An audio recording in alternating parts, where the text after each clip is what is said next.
and welcome to Movies, Films, and Flicks. I am Mark Hoffmeyer, and joining me is a man that's going to be running the entire time we record this episode. It's Robert Lamb. But only after I have a cup of coffee first. It's still kind of early for me. Well, yeah, I mean, St. Patrick's Day was last night. So so drank a little bit. You're probably recuperating. But yeah, no, thank you for joining me, man. You joined me for the horror remake, reboot, prequel, rebootful episode, and it did really well. And I just really enjoy, you and I, we've been talking since 2015. I mean, we kind of started podcasting at the same time, so it's kind of fun to have you on here and talk about the data that I've accumulated and like some of the big hits we've had. And I mean, especially going back to all the articles and stuff. Yeah, and also too, I just want to say, everybody, Robert over here is building an empire with his Seven Lamb Productions. So yeah. I mean, do you want to promote your stuff? I always promote your stuff at the end, but like you're every time I see you, you're like 1 million new views, 1 million new views, and I think it's so awesome. We just crossed 500,000 downloads for the past 30 days now. So like trying to get to 1 million every month. So getting closer. But yeah, I got a ton of different podcasts. They're all fictional stuff, or most of them are fictional. And right now, I think Tower 4, which is our most popular one, it was in the top 10 on Apple Podcasts of fictional. In the fictional category, it was like number 9 for a while. It might have dropped down to 11 now, but it's been like kind of fluctuating in the top 10 area, which is awesome. Dude, killing it. It makes me so happy. And when I first knew Robert, he was just kind of a regular looking guy. A couple years ago, I have a beard now. A couple years ago, he started dressing like James Franco from Spring Breakers because he lives in St. Pete, St. Pete. And I would go St. Pete. And now you're full on Scarface. You have a huge recording area. I mean, just you have a tiger out front. You're really or a lot of cocaine. And I know you're not supposed to get high in your own supply, but that's why I buy it from other people and I just use it. It's better that way. Well then, yeah. So you buy it and resell it? Yeah, but it's not technically like my supply. I'm just a middleman, so I feel like at that point I can snort all I want, and it's not going to bug me, Dude, well, either way, man, this is awesome. Like you've come a long way since you started recording, and a long way since we recorded an episode called Squid Lake. That might be the weirdest episode I've ever recorded, maybe in like 2016. That was a solid. But yeah, that's a solid episode, though. This is cool, man. Like, I'd already been... So by the time this article came out that we're talking about today about Tom Cruise running, and the more he runs, the more money his movies make, we had been knowing each other for 3 years. And I had some pretty big hits in 2015 with my horror posts.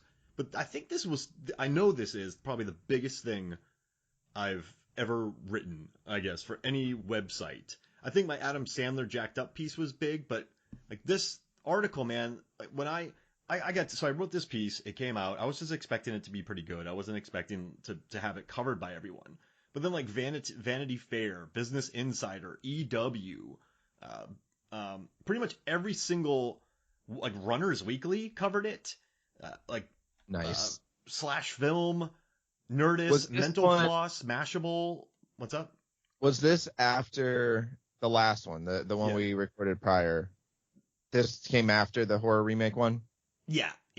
So then this, I mean, you had several, I know, before this one, but I'm saying, like, when this one hit, it, like, blew up. Mm-hmm.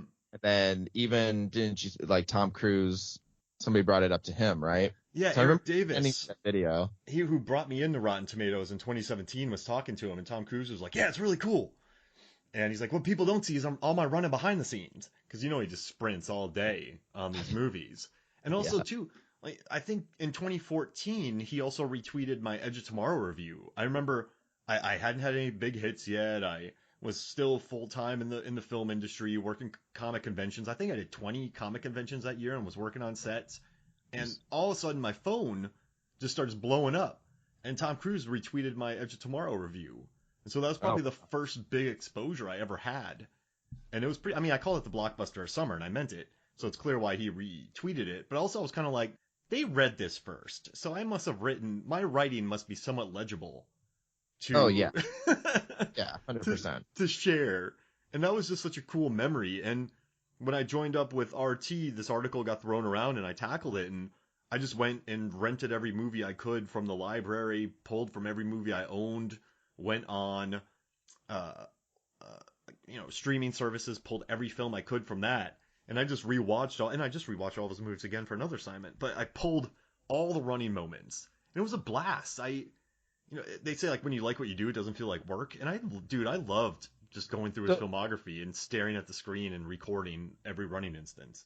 but that's one thing I've always wanted to ask. I don't think I have asked you is when you're doing all this data pulling and stuff like that, and you're watching all these movies for a certain subject. Do you feel like it takes you out of like the movie going experience? I mean, obviously you've seen a lot of these movies already anyways, but I'm saying when you watch a movie, do you ever have to like, I don't know, one of the Tom Cruise movies, you're like, oh, I haven't seen Taps. Let's see if he runs in this. And then you're like, oh, but I haven't seen Taps. And then you get lost in the story and you're like, oh, I should be data researching right now. No, that's a great point, and I I never really felt that way Okay. because I watched Taps and I'm like, I'm happy I fast forwarded through this. Okay, there you go. Okay. It's good, and Endless Love. I just watched that, but he's only so the first time we ever see Tom Cruise on screen in Endless Love, he's running playing soccer, then he just quits, which I kind of love. He's just runs for a brief amount of time, and fast forwarding through some of them wasn't really an issue. I will say though, I watched Born on the 4th of July all the way through. I got caught up in several of them, but of the 41 movies I pulled, I never really fell out of it because for me, it doesn't take me out of the movie going experience because I'm so excited when I find scenes. I'm like, oh my gosh, there's one. There's one. He's running. And then I have my stopwatch, and then I actually pull the timestamps from the running itself because it's not totally exact with a stopwatch. But Right. and then sometimes it's tough because he runs and then they cut away, and then he runs again, so then you got to use a stopwatch for that. So it's kind of it was a tough job, but you really can't complain about watching Tom Cruise movies and pulling the moments when he runs. So it's just, I guess, I don't know, man. I feel like I'm just talking about myself here, but I always, Oh. one thing that's helped me is I feel like there's subjects that people are like, man, Tom Cruise runs in a lot of his movies. So then I go, well, how far does he run? Like, Right. and that's been my bread and butter is people have all these questions and then I just go, oh, okay, I'll answer them. Like I just counted every explosion in a Michael Bay film. That's an article going up for Oh. Rotten Tomatoes soon. So that was the toughest assignment I've ever had, and I gave that Was to my it? yeah. Oh, dude, It's harder than Tom Cruise. bro. Once you see the number of explosions, it became oppressive for me.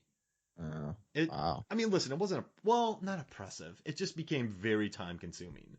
And You I'm just misspoke. You meant impressive, right? impressive.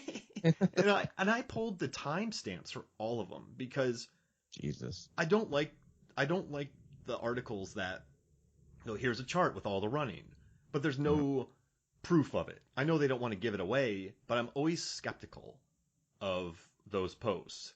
So to prevent that, I just did one where I counted every scream in the Scream movies, and I pulled the timestamps for all the screams and I shared it with everybody just to say, hey, this is what I pulled, because I don't want people Just thinking in case what's that? right. Yeah. Just in case people think like you're not putting in the work and stuff. Yeah, I'm just Or like, copying somebody else. yeah, yeah, yeah. And I just don't do that. So I went and pulled all the timestamps and just But I do have some questions though, like when you're pulling the data, at least like with not to cut you off right there, but no, cut me off.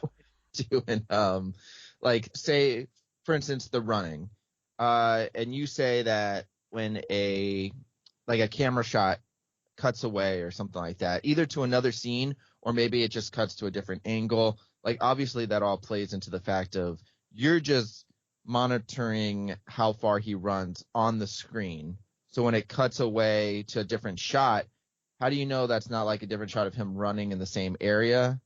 Or do you just tack that on? I don't know. There's like a lot of like, I feel like ifs and like whens with this kind of scenario. I just wonder how you like work through it. Yeah, so for me, I just wanted on-screen running. It's simple as that. Because when I remember when my first big data article, I wrote a horror piece that exploded and it got AV Club, Cabin in the Woods shared it. It got picked up, like thousands of views just poured in to my site. And instead of following that up with an easy post, I did this one with weighted averages and like inflated worldwide, and I put in 6 months of work, and then no one read it, no one cared. So Yeah. for me, I figured, okay, I'm just gonna watch his on-screen running because if they cut off to him, and they go to someone else for 30 seconds, and then they cut back to him. It's just there's just too much being explained. So I just Yeah, wrote, you're not adding in 30 seconds if he's still running. You're not adding those 30 seconds of the other scene into his running, right? yeah, just on screen. So what Okay. we see. Right. So I Okay. just put what we see on screen is what I'm counting. And people can argue with that, but I don't think it would have changed the results all Well, that when you much. do it the other way, I think that you're taking a lot of liberties and kind of like making these assumptions. Yeah. Because if there's a cutaway and then it cuts back to him and he's like running in a different area or whatever, but he's still kind of in that same moment of running, you don't know if he stopped in those 30 seconds to take a breather or Hmm. to like Yeah. get a drink of water and then started running again. And then that's when we cut back to him, you know? Absolutely. And you know what I noticed too is people don't mind with my data collection when I just explain. Well, everyone complains. That's why you don't read the Everyone's going to comments. complain no matter what. Yeah. Yeah, Yeah. No but matter. but there's a liberty in knowing that. There's a freedom in knowing that actually. But I also just think when I explain what I do and where my when people can read it and go, "Okay, this is what he did. This is okay, cool. He explained it. I get it." So once I do that, I feel like the majority of the what's the reasonable population Hmm. they get it. And you know it's crazy, like a lot of websites were like, oh man, like math figured it out, because I just assumed he was running a 6 minute mile, because he sprints in most of his scenes. He jogs in a couple, but then he sprints. So I said, screw it, 6 minute mile. And then Right. I counted the seconds up to that and then figured out how far he ran. So I just use really simple math that's easy to understand. But people dug it. They're like, science explains. I'm like, I don't know if this is science, but it's math, I guess. But Right. yeah, You just well, also like with what is it, the Dead Meat podcast, or Dead Meat with James A. Janice or yeah, whatever. He sometimes he'll take liberties like with counting who dies and how they die and all that kind of stuff. And he's like, hey, I make the rules. I'm doing this thing, you know, like it's yep. hard. Sometimes you don't know if a character dies or whatnot, or if they're actually really dead, or should he count zombies and should he not count zombies? So, I mean, like, I feel like if you just establish the rules up front and just go, this is how I'm doing it. This is how I'm counting it. This is when I'm counting. And then, you know, I think at that point you're pretty, you know, free to do it your way. Yeah, absolutely. Just tell people. I think Yeah. that's it. Like, it's the same thing when I was managing conventions. If people will wait in line for 4 hours, if they feel like it's organized, they're cool with it. But once it's unorganized, then you get people complaining. So yeah, just explain to people, like, listen, I'm not counting this, and people go, okay, cool. At least there's an explanation for it. Well, that's what So I get when I like release podcasts, because sometimes I release slowly because the audio dramas I do take so long to come out, and there's so much work. So like every 20 minutes that you're listening to is really like 40 to 50 hours of editing and stuff. So yeah, I like try to tell people, and I would give them this like calendar of like, this is when things are coming out. And when I couldn't meet, I was like, but it's a tentative schedule. I don't know if I can actually release them. And then when I didn't release on the day that I said there was going to come out, I got all these complaints. Hey, you said it was going to come out. Hey, you said it's going to come out. I'm like, you know what? I'm actually not going to do a schedule right now. Get caught up, and then hopefully people won't be expecting it on a certain day. And while I didn't get as many complaints, it was still kind of like, well, are you releasing one? Are you releasing one? So I feel like it's just, I don't know. So I'm like, I'm going to just establish from now on, the episodes come out once a month. There you go. I don't know when, but they'll be out every month. So now people just kind of are like, okay, like they just kind of get it for the most part. There's still people who complain. yeah, no, and that's smart, man. Because if you give a date and you don't meet that date, then you Oh, just that's when yeah, people get annoyed, because you promise something and then the promise isn't met, and yeah, then there's that disappointment. So it's I think you totally did the right thing. In a perfect world, people would understand that calendars get pushed, but right. you kind of got to learn to. That's not a perfect world. With Yeah, well, that's the thing is I started even writing tentative schedule like in my schedules just to say like, hey, some of this might get pushed back. this will change in Yeah. 20 font, Yep. red, bold. You know, I just know, but that's, you know, hey, it's the internet, and you know, people want their content. You know, I get it. but I understand. I think yeah, I love your content, man. You're blowing up. You and Jack. I'm going to be a guest on Alter Ego soon. We're going to talk Spider-Man. I got a Spider-Man data piece coming out soon. Oh, So, nice. yeah, so Alter Ego Pod with Jack. And they think Andrew Garfield's the best Spider-Man, which What? I think he's really good, and I think he is the best part of those films. But Tobey, give me Tobey all day. Yeah. I'm kind of like, honestly, and I don't mind like any of the Spider-Mans. Like, I like them all. I still don't feel like they found like the perfect one. Tom Holland's fine. Like, he's fine. And Andrew Garfield was, yeah, I think he was the best part of those movies. And Tobey, like, obviously, I feel because he was like the first, and his first two movies are really good. And They're very auteurish as well. Sam Raimi's mark is all over them, and that's why I love them. Yeah. And I like him, but I still feel like I felt like the best Spider-Man so far was playing the PS4 game. The Spider game on there. I was like, now this feels like Peter Parker. I don't know. I guess going back to Cruise, man, like, I guess the one thing that I did love about this was watching how his running evolved. Because over the years? Yeah, because in the 80s, he very rarely, like, he didn't run over 1,000 feet until 1993. So between 81, Endless Love, Taps, Losing It, which I bought a DVD. Losing It's crazy. The Outsiders, Risky Business, Legend, Top Gun, Color Money, Rain Man, Cocktail, and then you have All the Right Moves, Born on the 4th of July. He didn't run any more than 1,000 feet, and a majority of his running was between 1 and 500 feet. So he didn't. It's fun watching him in the 80s because he just doesn't run that much. He's just he'll like a couple times he'll jog. He'll run 10 feet. So he didn't. Do you count that as running though? Jogging. Yeah, because I mean, it's still it's yes, moving fast. Yeah. It's not walking. Yeah. No. I consider that running too. Yeah, so he did, like in Top Gun, he does a couple little stutter steps to hit the volleyball, or a couple little run steps to get over a stair. But those aren't quite walks. Do you count? So wait, do you count it if he how many steps does he have to take before it's like a run? Because like if he just takes like one fast step, that's not a run, right? Well, you're running, you're moving quickly towards it, so I would count that because it's not walking. But is it 1 or 2 steps, or you don't? It just one step if it's fast. I guess if there's a volleyball coming and you have to run 5 feet, I'm still gonna. Oh, that's a run. Yeah, that's a run. Yeah. I'm wondering, like, do you count like one quick movement of like his leg, like he just jumps forward? Oh no, that's like a hop. In Top Gun, there's a scene where he's running. There's some stairs, and he does a quick run 5 feet and then jumps up the stairs. So I consider that to be a run. Now in Rock of Ages, he does a little bit of stutter stepping. And he jumps up and swings around on a pole, but it's more of like it's not the best run ever. So I gave him but he does a quick run to jump on a pole. So I guess that's running.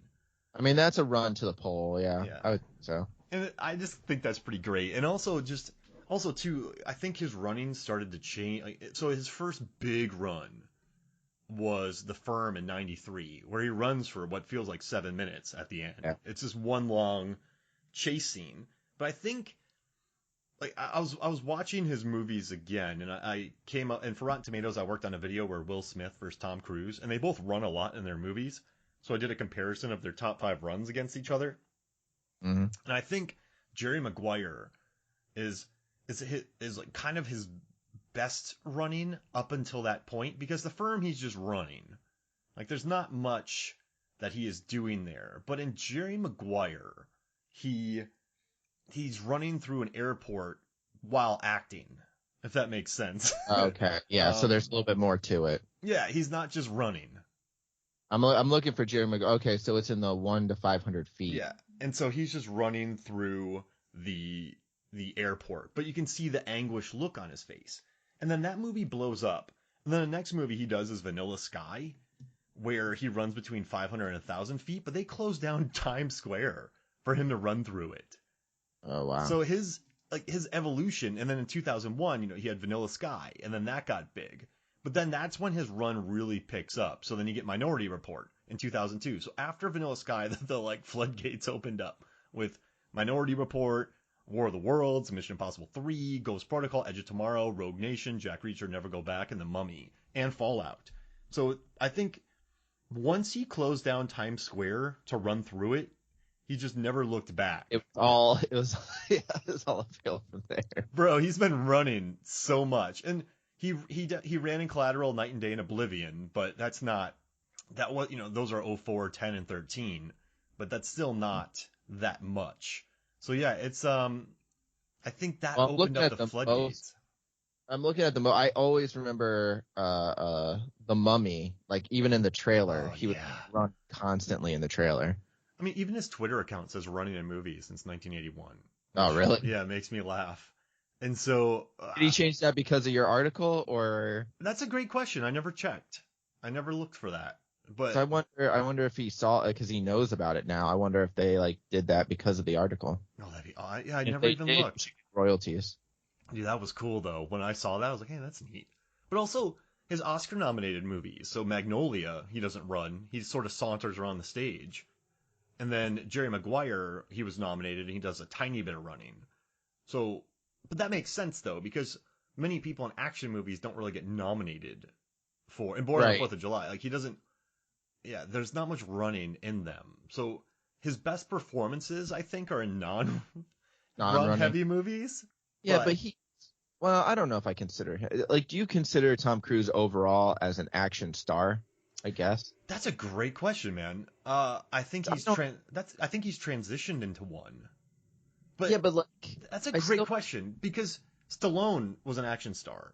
Schwarzenegger, action star. Now Cruise has been in gigantic action movies, but I just consider is he just an actor in action movies? That's what I'm saying. I'm saying for the most part, like if you watch The Rock, he's in action or action comedy films. Like that's Yeah. almost 99% of the movies he's in. Mhm. So like I would consider him an action star. But Tom Cruise is he's been nominated, for an Oscar and stuff, and he's been in a lot of serious movies and stuff. So I'm like, I don't know if he's technically an action star, but maybe he is transitioning, but it's kind of weird to transition later in his life. But I guess Liam Neeson's done it, so and some others too. So I guess it's fine. That's a weird because Fallout 2018, Mummy 2017, Jack Reacher Never Go Back 2016, Rogue Nation 2015, Edge of Tomorrow 2014, Ghost Protocol 2011. It's Oblivion was 2013. Night and Day is an action film 2010. Yeah. And then let's see, Jack Reacher 2012. Like 80s and 90s, he wasn't really action star. No, man, he was like Color of Money, dude. He was that was the only one. Yeah, like he was like that's a great yeah, because Risky Business, no. Outsiders, he had some fist fighting. Cocktail. Man, the way Top Gun, I guess. Top Gun. Is that a thriller or an action movie? I don't know if that's really like an action. I mean, it's action for sure, but it's not like like a Die Hard or something like that.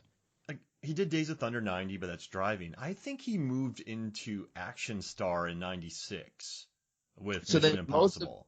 You said most of his running came. I'm trying to look through the list right now, but like later on, right? Yeah, so yeah. like after 2001, you said after like Vanilla Sky and stuff. So yeah, I mean it makes sense that he's transitioning into action, especially with like how well the Mission Impossible movies are doing. They kind of get better and better or whatever. I don't know. It's bigger too. I guess he's just figured out his wheelhouse now. But it's interesting that he hasn't done dramas that much since maybe Valkyrie. Yeah, American Lions for Lambs. That was bad. He did American Made. That was drama, right? Yeah, that's true. That was 2017, but that's like the only one that I'm looking through here that's really. And Lions for Lambs was 2008. He used to do character pieces. Rain Man. I mean, like he used to do some really serious character pieces. Maybe he just realized, like he said, you know what? I need to get a little bit more exercise. I don't have time to work out before I'm filming. So let me get some running in there, and hopefully someday down the road, somebody will write an article about how much I run. No, and it worked out, and it all worked out for him. No, you're right. He's best life now. Now he's about to go to space for Mission Impossible 7 or whatever it is. I mean, if you think about it, Robert, you and I, someone's like, hey guys, we're going to hire you to play a couple of weightlifters who also play basketball. I would take that role in an instant because I would get all the best training in the world and I would get in excellent cardio shape. We would call it white men can't jump or lift weights. 2. Yeah. 2. Electric boot. Yeah, but like, I would take it. So maybe Cruise is doing this to stay in shape. Maybe he realizes that. I mean, he's already How old proven is he now? himself as an actor. No He's one. 50 something. Yeah, he's in his 50s. So maybe these movies keep him young. Maybe he's seeing these as ways to keep his body. How old is Liam Neeson? He's like almost 60, right? Yeah, he's got to know. He's like in his late 60s, Oh, probably. he's in his late 60s. I was thinking like 60 or 61 maybe. I think he's closer to 70. Liam Because he's Neeson. still doing his. He's 69 years old. Holy crap. And he's still doing like crazy action films. Although I think Cruise has better action films overall. I think there's a Liam Neeson action film. There's a kind of a genre of Liam Neeson action film now. Like I feel like that's all exactly he what. does now. Yeah, I mean, but they make money.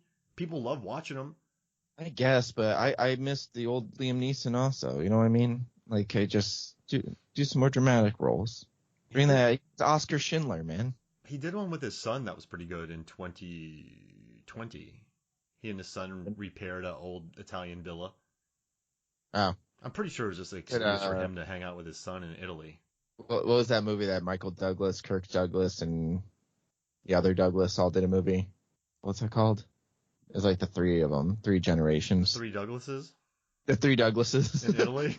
I think it was three Douglases and a baby. There's a baby, too. And it was directed by Leonard Nimoy. And there was a ghost in the back. Jeez, that was really a cardboard cutout. No, I'm kidding. I'm like, what is this? That was the movie, right? That cardboard. It was a cardboard cutout in 3 Men and a Baby, right? You know what I'm talking about? I haven't seen that movie in forever. I do know that it made 350 inflated. When you adjusted for inflation, it made somewhere around 330 to 350 million dollars domestically. That was a big breathful, but you got it out though. Yeah, but I don't know, man. I'm stoked you joined me for this episode because I don't know. It's pretty cool to have these hits, and it's pretty cool to go through someone's entire filmography. But nothing's ever, like, article-wise reached that same level?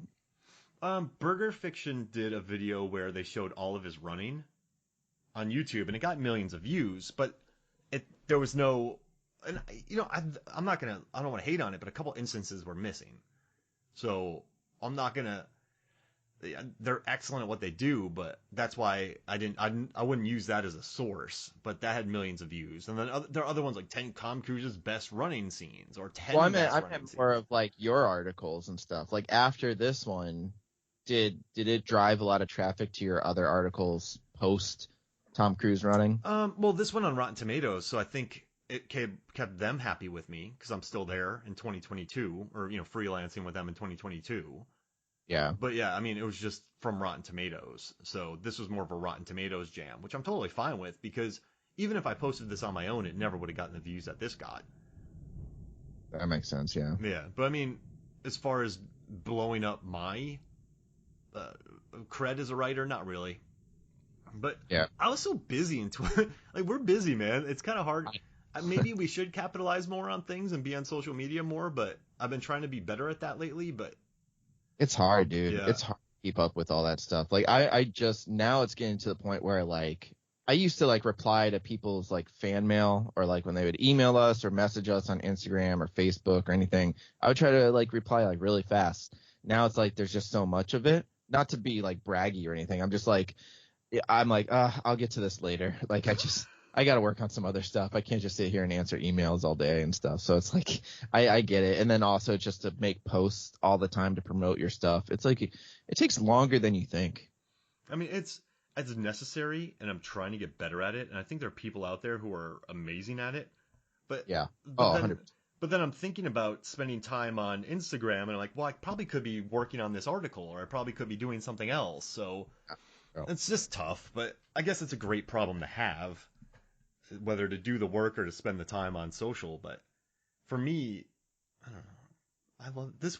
This wasn't that hard actually. You just go through his filmography and you watch chase scenes. This is Was this one of the easiest of all your articles? Yeah, I would because I had in my next one. I had to count the entire property destruction of Dwayne Johnson movies. That's a nightmare, dude. Rock. Yeah. There's no way to even know the correct answer of that.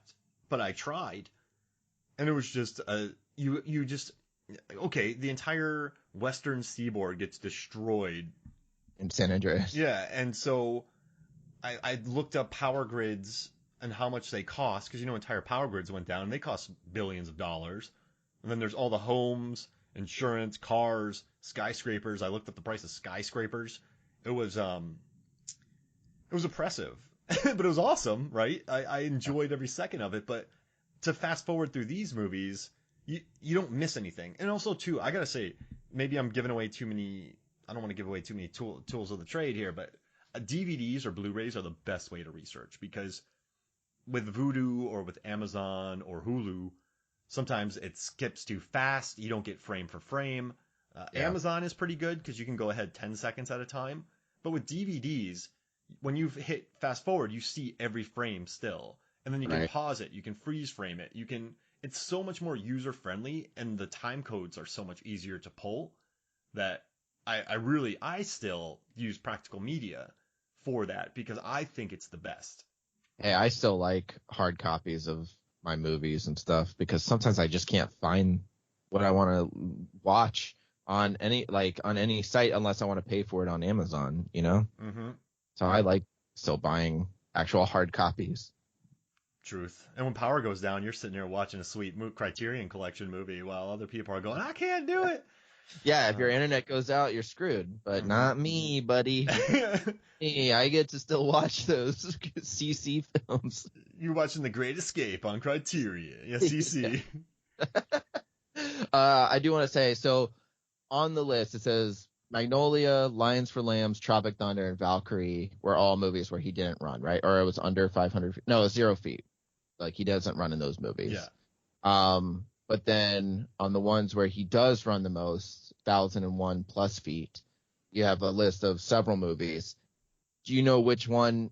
Because I'm not going through it right now. Which one does he run the most? Or is there any kind of tie or something? Oh, which movie does he run the most in? Yeah. Is it Mission Impossible Ghost Protocol? I'm looking through the list right now. Here, let me. I think I have the numbers in a spreadsheet. I can pull them up if you want. I can tell you the. Yeah, because I'm seeing. Oh, no, wait. Maybe it says after War of the Worlds, Cruise reached a personal best in Mission Impossible 3, which saw him running There it is. 3,212 feet. So it's Mission Impossible 3? Yeah. Do you know how much he runs in that movie? At the end, he has an entire sprinting scene. Oh yeah, now it's right. I should have just scrolled down a little bit more. Yeah. Mission Impossible 3, and then Ghost Protocol, and then War of the Worlds are the top 3. Because I love watching him run in War of the Worlds, and I think I wrote something kind of fun, because it's like watching Cruise evade aliens while thousands of slower non-Tom Cruises were turned into dust. Yeah, dude, honestly, I will say that's probably, and I haven't watched a lot of these movies recently, but I think my favorite run would probably be the first time they see the tripod alien ship thing in War of the Worlds, and he's running and just getting blasted with dust like Thanos style. I think that's awesome. Just covered, and people are just getting wasted, and he keeps moving too. He runs through like a store, and like people are getting like lasered in the store and stuff. That's a good shot. That's honestly, I don't know if that's more because of Tom Cruise or Steven Spielberg's direction, but I just love that scene. And you believe it too. All these people would be dust, but not this dude. This Nah, dude can run. Cruise. See how fast he runs? Yeah, and he's like kind of like dodging. He's going back and forth. You know what I mean? Oh, You got to zig. he looks like he grew up in Florida, man. Although I did hear something recently that said that zigzagging to get away from a gator doesn't really do much. You can kind of just run in a straight line and be the same. Like, if the gator just runs in a straight line while you're zigzagging, you're toast. Yeah, you're gonna get like close like 2 steps in. Yeah, just sprint, just run. But I also too, one thing that this article taught me, I wasn't that far into my Rotten Tomatoes. I'm a freelancer. I don't work for them full time. I just don't want people thinking that. But I wasn't. I hadn't written that many articles for them, and so I think this is maybe my 6th or 7th article that I wrote for them, and I think it taught me some pretty good lessons. Like, I immediately jumped into like the meat of the article with Tom Cruise's run over this far. Like, I think it taught me just to like get to things quickly, and just okay, this is get everything up front, right? Because people. So yeah, I put he split over 24,000 feet. In the third paragraph, I gave away the biggest hit of the article, because, dude, what is it? 67% of people only read the headline, and then Yeah. 12% of people read the first few paragraphs. So I just kind of said, let's give it all away in the first 3 paragraphs. Like, let's let people know, because that's the number they want. Not a lot of Yeah. people want to read through it. So, Okay, so like, I mean, the main point of the article was to see if it to see how much money the movies where he runs the most make, or like how good the movie was. Scrolling back up. I had no goal Better for movies this. are. I had Okay, no, okay. because I don't like going into date articles with a goal, because then I feel like, oh, he ran. How many feet did he run here? Oh, well, he ran 499. Well, this does this, then I'll bump. Like, I would never do that. I stay.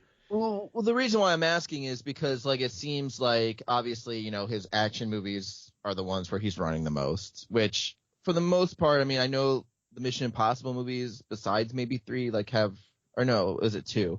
I know most of them have like good Rotten Tomatoes scores. Plus, you look at like War of the Worlds, Minority Report, Edge of Tomorrow, like a lot of those movies have really good scores on Rotten Tomatoes. And money wise, I know they made a lot of money too. Well, maybe not Edge, but Minority Report and War of the Worlds and the Mission Impossible movies. But do you think personally, do you think his movies are better when he runs? Like, are those the movies that you like more? I know we were talking about whether he was an action star or not, but like we mentioned a lot of his movies, and like I'm just wondering, do you personally like the ones where he was running a lot? Are those some of your favorites? That's a great question. What are your so let's do our top 3 favorite performances from Tom Cruise. You want to do that and see if they fall? Yeah, scroll through real quick. Yeah, So for me, it's I love Collateral. that's a good. That's in 501 to 1000. But I guess what I like about Collateral is he's scary in that, and you Yeah. believe him as a hitman. And he and Jamie Foxx are I mean, Jamie Foxx got an Oscar nomination for it. Like, they are on fire together, and there's Yep. just something I like. So in The Mummy, Tom Cruise is acting very he's like a Lothario in it, and I don't buy him as a Lothario. I Mm-hmm. buy him as Jerry Maguire with Renee Zellweger. Like, he's very charming, but I don't picture him being like, "Oh, what's your name? I met you where?" Like, I don't see him being that guy. So Right. I don't know. That's why I don't like his performance in The Mummy. Mission Impossible, he's really good, but I guess for me it's Collateral.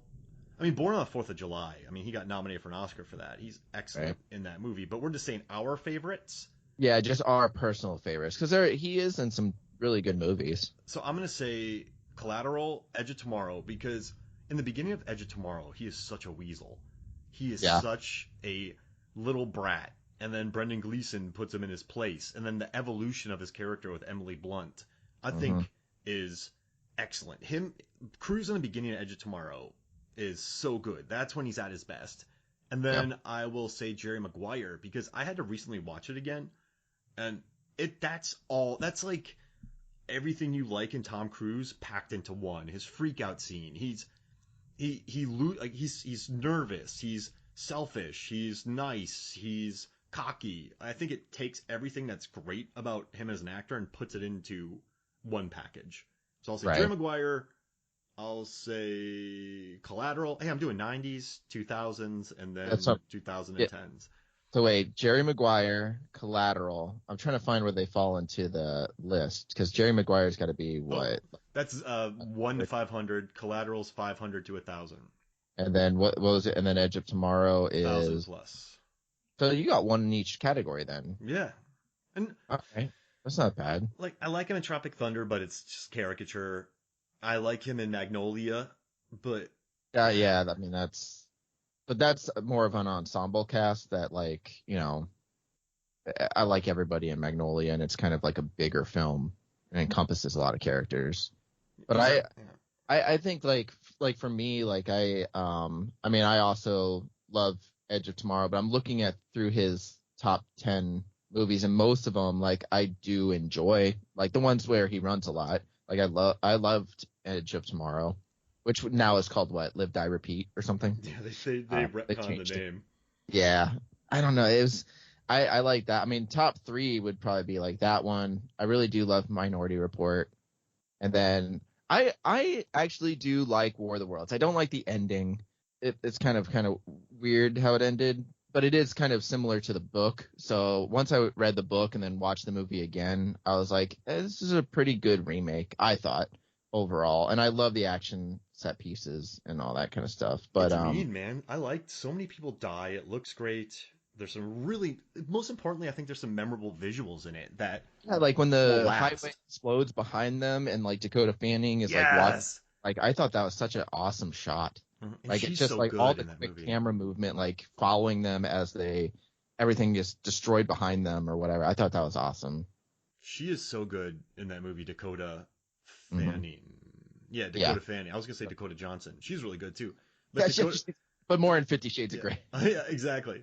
But Dakota Fanning, it's interesting. She was on Man. She was in Man on Fire with Denzel, and Denzel Washington said that he's only stopped acting twice to admire a performance, and that was with Gene Hackman on Crimson Tide Oh, and Dakota Fanning on Man on Fire.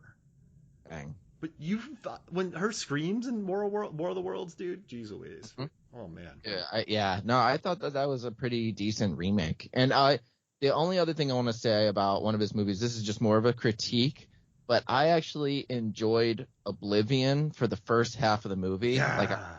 Yeah. enthralled with it. I loved it. And then the second half kind of devolved into like just this action set piece, and I kind of fell out of it a little bit, and I'm kind of disappointed because like for some reason I love the world that they were building and I love the slow pace of it, and then it became kind of a generic action movie, and that was disappointing because I really was really into the first half of Oblivion. That's a great point because he's living in that cool house.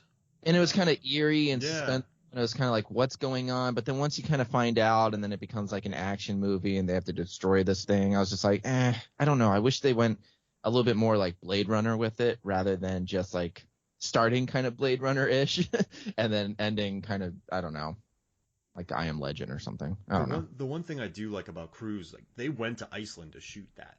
Tom Cruise will take his crew to the edge of the earth Yeah, to yeah. make And they'll movies. shout at you if you're not wearing a mask. And I think that's awesome, dude. Like so here's the thing, man. I'm gonna go. Do you mind if I rant real quick? No, go ahead. Those That's why I two, brought it up. Mission Impossible 7 and 8, are massively budgeted films, and they Mhm. need to be released in theaters because when they shot it, they had to shoot it during COVID lockdown. They were the major movie back, that and the third Jurassic World or sixth Jurassic. Wait, what? How many are? Yeah, sixth one. Six. But they were back, like they were the crew back. And if they got halted because of COVID, they had to spend more money on permits. They had to spend more money on rental gear, spend more money on extras, spend more money on cops, spend more money on cars. Every Mhm. delay costs them money, and he's a producer on these movies. So he's just seeing dollar signs every time crew are standing next to each other, potentially getting COVID. Oh, any delay, Yeah, yeah. exactly. And so if people are just on set being that careless, let him, like, because he's not, okay, he laid into him, right? But it's about money. It's about respect. It's about But being also, back you in work. don't know if that's the first time he laid into them. You don't know if he like tried to talk to them before and said, "Hey, Exactly. do this." You don't know. So And it could have been like the third or fourth time. He's just like, "Come on, guys." and he's probably out there leading by example, and then you get crew members who are probably tired and Hmm. you just can't do it. You can't.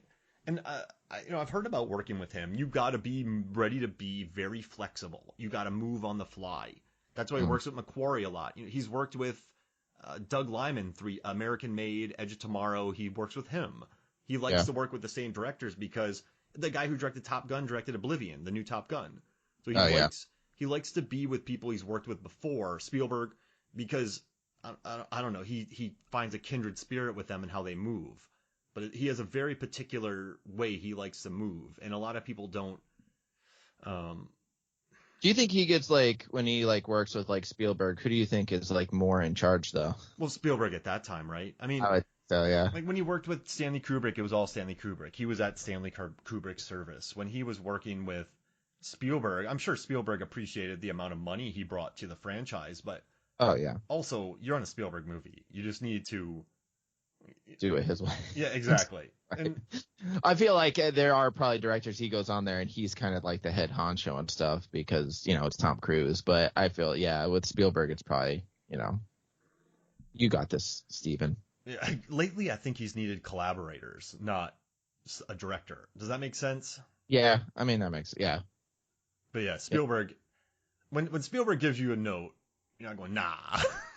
No, I'm gonna do it my way. Yeah, right.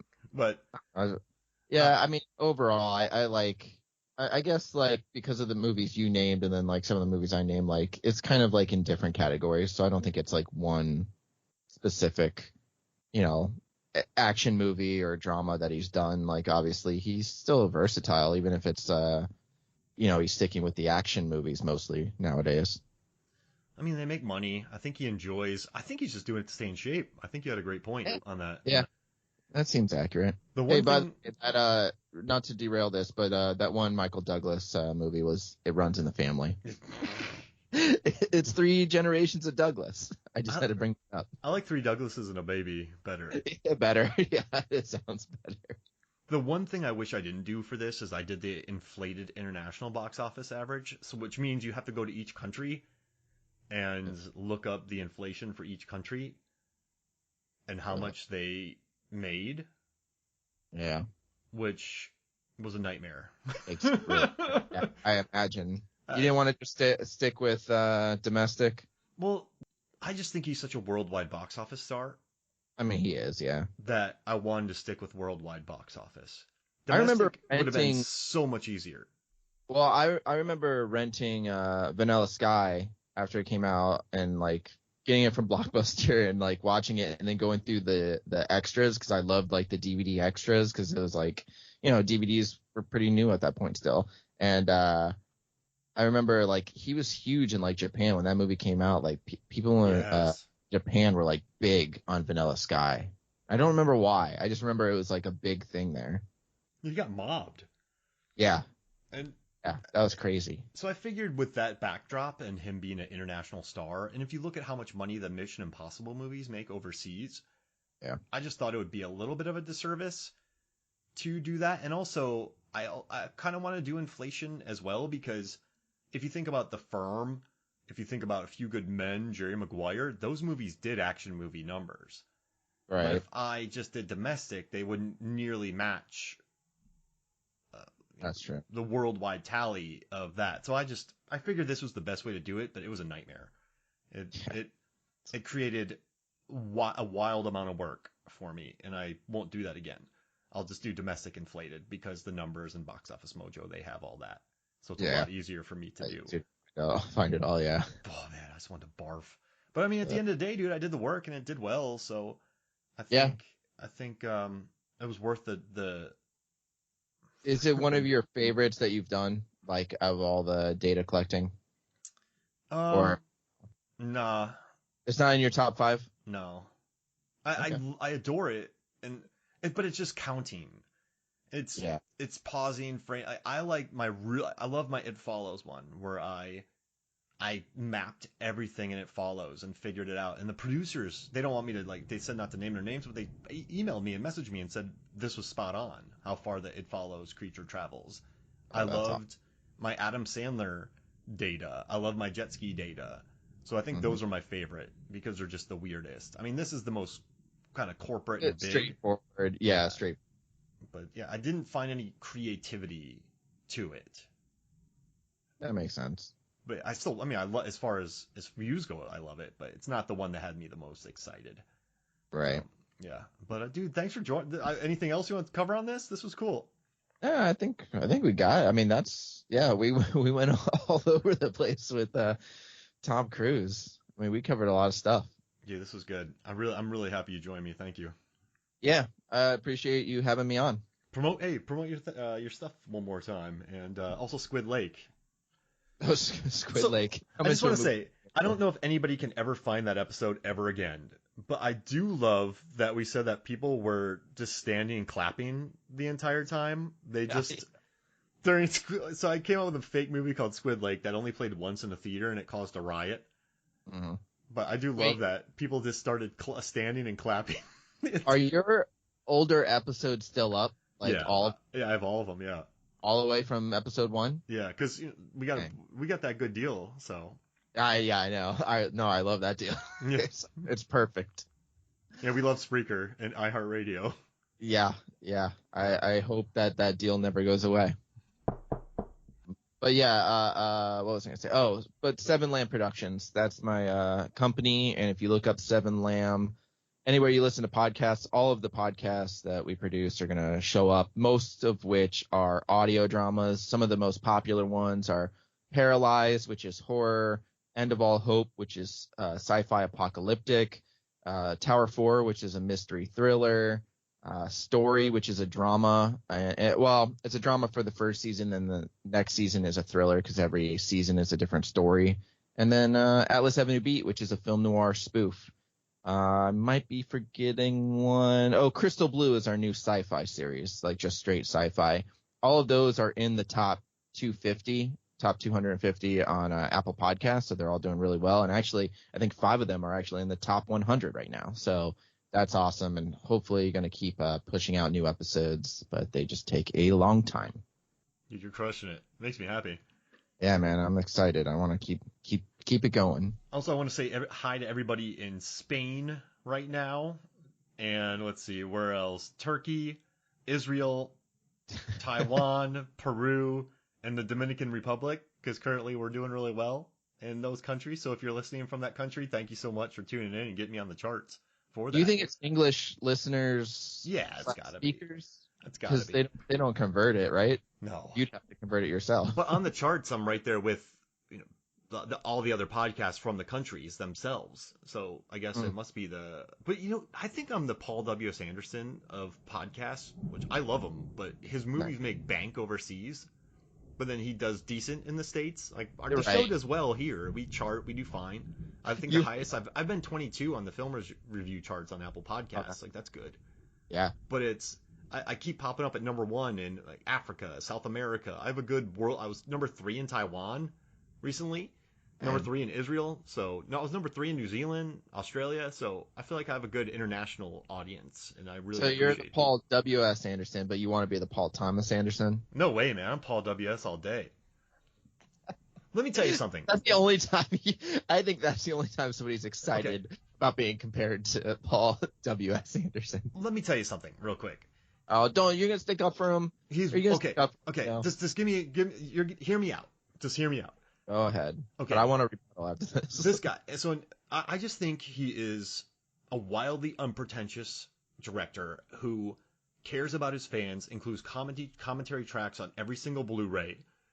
With Mortal Kombat, the finale had Robin Shou, a Hong Kong actor, in '95 before Jackie Chan was blowing up in a final fight. So the lead wasn't some just stock Johnny Cage. It was Liu Kang. So the finale was won by Robin Shou. And then he moves into Event Horizon with Lawrence Fishburne as the captain. He had this really cool, diverse cast. He really subverted expectations. Then he does Resident Evil with Mila Jovovich that makes over $1 billion in a female-led action film. Sanaa Lathan was the star in AVP, and she became an honorary Yautja in that. And that movie had the biggest opening for a black actress up until Us. So I think this guy has embraced diverse. He just put out Monster Hunter with Mila Jovovich and Tony Jaa, like one of the greatest action actors of this century. I think he's this director who has embraced unpretentious filmmaking with international casts, with diverse casts, with different he's really gone out of his way. I think not gone out. I don't think he really cares. I think he just casts actors he likes. Yeah, he probably just casts who he likes. And he's never bragged some people are like, look at my cast, Marvel, they're like, hey, we finally have a woman in the lead. It's like, cool, 12 years later. But he's been making these movies. He hasn't been making a big deal about anything. He has a lot of repeat people working with him. The guy who won the production design Oscar for Shape of Water worked with him before it and learned a lot from him. I think he's a filmmaker who loves movies, who embraces international casts.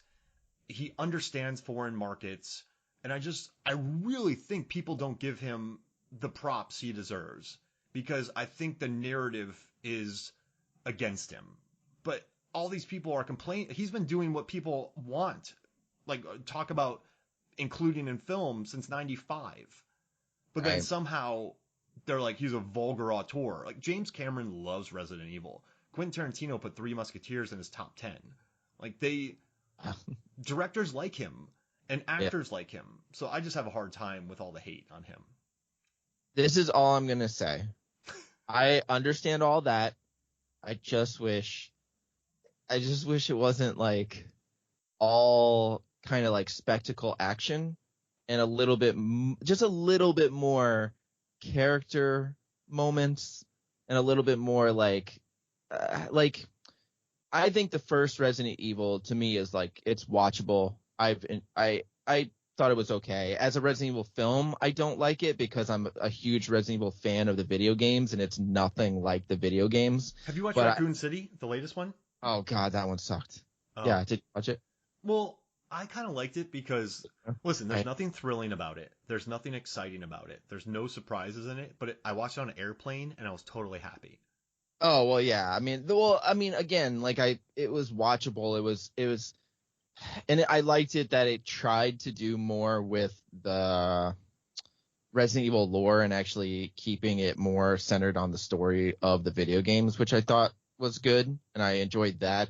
But it was also it felt I don't know. There's like it didn't, at least with Paul W.S. Anderson's Resident Evil. There's a little bit of suspense, at least in the first one. Like I felt like the first one actually balanced it a little bit better than any of the subsequent ones, which I didn't like any of the sequels. But the first one I still think like, like that laser sequence that was unique. Now it's not in Resident Evil and that's not like a thing, but like in the movie I was like, oh, that was a suspenseful, like intense scene that like I haven't seen done before. So I respected it in that aspect. I just wish I liked more of his movies, which I just can't get into them. I just can't get into them. I try. But I love all the background stuff that you say. I agree with that. That's cool. I don't know.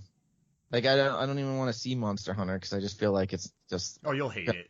generic, action movie. No one, like, he's one of the few people who have done what he's done. Make $1 billion grossing female led action franchise.